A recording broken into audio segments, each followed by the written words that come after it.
mu ngoog lu jëm ci bés bi nga xam ne moom la ñuy daal di fàttaliku xale yi association bi ñuy wax Lumière pour l'enfance bu Coumba Gawlo amal na niki tey ca école primaire bu Camp Abdou Diassé ab cérémonie de sensibilisation jëm ci ak yelleefu xale yi ñu jaaree ci boobu lépp sargal nag daal di jox ay yooyu lépp xale ay prix ngir daal di leen di bàyyi xel bu baax a baax Khadijatou Ba Djibi Diallo ñoo fa toogoon.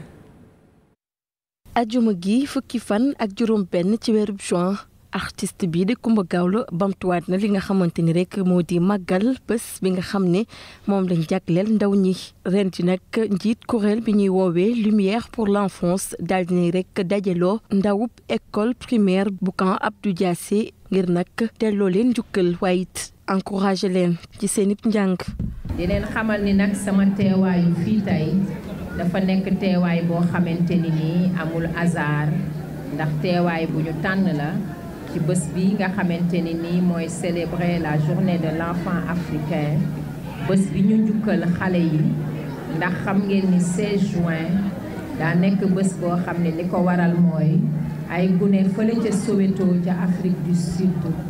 ñoo jugoon di xeex seen àq ak seen yelleef ca naka noonu lañu leen faagaagalee moo waral xale yi bés bi nga xamante ni tey moo di 16 juin journée de l'enfant africain ma tànn nag l'école bi nga xamante ni nii fi laa jaar jàng fi muy Camp Abdou Diassé pour ñëw ren célébrer ko ak yéen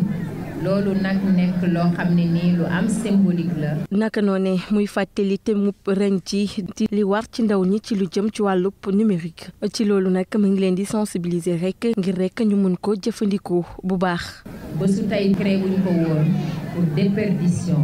te léegi dafa bëri déperdition ci réseaux sociaux yi xale yi ñu ngi leen di ñaan ngeen moytu loolu waajur yi ñu ngi leen di ñaan ngeen gën a surveiller xale yi pour ñu moytu loolu. bu ko defee ñu xam ne numérique pour jàng la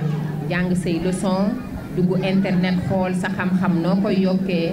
mais du pour fo du pour def yi fi ñàkk fayda. bés bi nag doon na ab occasion bu mucc ayib ngir màggal ndaw ñi waaye te sensibiliser ñëpp ci wàllub droit de l'enfant loolee tax na rek ba Coumba Gawlo di njiit association Lumière pour l'enfance daal day rek janook ak ndawub école primaire Camp Abdou Diassé ngir nag yokku leen xel.